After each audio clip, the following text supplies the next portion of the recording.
დღეს დასრულდა ქართულ სომხური სამართლის ფორუმი, რიგით მე-6 ფორუმი ჩატარდა თბილისში. 2 დღის განმავლობაში ქართველი და სომეხი კოლეგები განიხილავდნენ ჩვენი სამინისტროებისათვის, ჩვენი ქვეყნებისათვის მნიშვნელოვან საკითხებს. საუბარი იყო არაერთ მნიშვნელოვან გამოწვევაზე, რომელიც ჩვენი ქვეყნების წინაშე დგას. მათ შორის ურთიერთთანამშრომლობაზე, ადამიანის უფლებების ნაწილში, ციფრული ტრანსფორმაციის მიმართულებით, ხელოვნური ინტელექტის დანერგვის ნაწილში, რაც არის ძალიან მნიშვნელოვანი სიახლეები. ეს ფორუმი კიდევ ერთი დადასტურება იყო ჩვენი ქვეყნებს შორის სექტორული თანამშრომლობისა, კიდევ ერთი დადასტურება იყო იმას, რომ ჩვენ სტრატეგიულად ერთი და იგივე ხედვა გვაქვს და რაც მნიშვნელოვანია, ორივე ქვეყანა, ორივე ქვეყნის იუსტიციის სამინისტროები მიმართულია იმისათვის, რომ შეიქმნას მაქსიმალურად სტაბილური სამართლებრივი გარემო.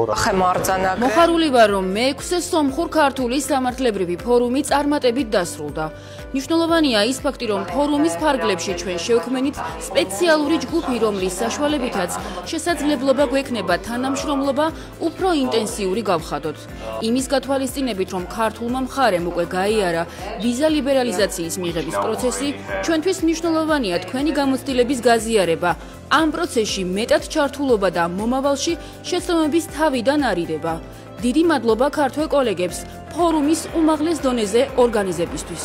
ჩვენი სომეხი კოლეგების განსაკუთრებული ინტერესია დაიზიარონ საქართველოს გამოცდილება ევროინტეგრაციის მიმართულებით.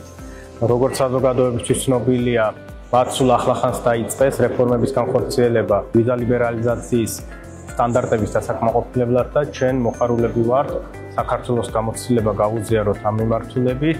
მოხარული ვარ, რომ კიდევ ერთხელ გვაქვს შესაძლებლობა ჩვენს კოლეგებთან ერთად განვიხილოთ სწორედ ის საერთო გამოწვევები, რომლებიც გვაქვს როგორც სომხეთში, ასევე საქართველოში და ვიპოვოთ მათი სამართლებრივი გადაწყვეტის გზები. მინდა მადლობა გადავუხადო ქართველ კოლეგებს ფორუმის ორგანიზებისთვის.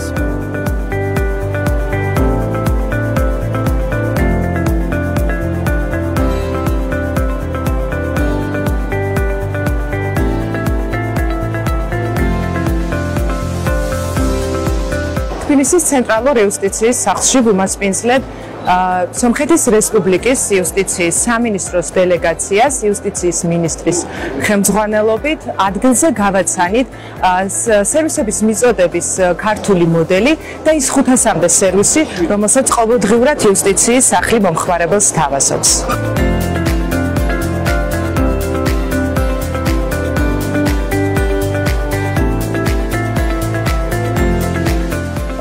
მინდა აღვნიშნო პენიტენციურ სისტემაში განხორციელებული რეფორმების მნიშვნელობა.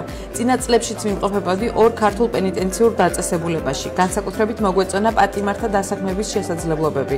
პენიტენციურ სისტემაში ქალებისთვის სპეციალური სამუშაო ადგილებია გამოყოფილი, რაც მათ უადვილებს ყოველდღიურ ცხოვრებასა და რეაბილიტაციის პროცესს. კონკრეტული პანელის მიზანი ზუსტად არის, რომ ჩვენ დავუახლოვოთ გავუზიაროთ ჩვენს კოლეგებს ის გამოცდილება ელექტრონული პლატფორმის სახით, რომელიც ჩვენ შევქმნით იუსტიციის სამინისტროში სამართლის ჰარმონიზაციის კურსით. გონდა პატივი მიიღო მონაწილეობა სესიაში, რომელიც მიეძღვნა მედიაციას, მის როლს და ადგილს იურისპრუდენციასა და კონკრეტულად მართლმსაჯულების ეფექტურად განხორციელებაში და ჩვენ ქართულმა მედიატორებმა და ჩვენმა კოლეგებმა სომხეთის რესპუბლიკიდან გავცვალეთ დღეს არსებული პრაქტიკა მედიაციის მიმართულებით და დავიგეგმეთ კონკრეტულ თანამშრომლობის გეგმებს. როგორც სომხეთის ადვოკატთა ასოციაცია, საქართველოს ადვოკატთა ასოციაცია აქტიურად მონაწილეობს აღნიშნულ ფორუმში. ჩვენთვის მნიშვნელოვანია, რომ მართლმსაჯულების სისტემა ზოგადად, იუსტიციის სისტემა ეფექტიანად და გამართულად მუშაობდეს, რაც საფუძველია იმისა, რომ ადამიანები, მოქალაქეები, მათი უფლებები დაცული იქნება ჩვენ ქვეყნებში. ერთ-ერთი შეხვედრა ეძღვნებოდა ხელოვნური ინტელექტის გამოყენებას მართლმსაჯულების პროცესში, სადაც ჩვენს კოლეგებს, კერძოდ იურიდიული დახმარების სამსახურს და ადვოკატთა ასოციაციას გავაცანით ის კონკრეტული პროგრესი და გამოცდილება ხელოვნური ინტელექტის გამოყენების კუთხით, რასაც ქართული მხარე უკვე დიდი ხანია ახორციელებს.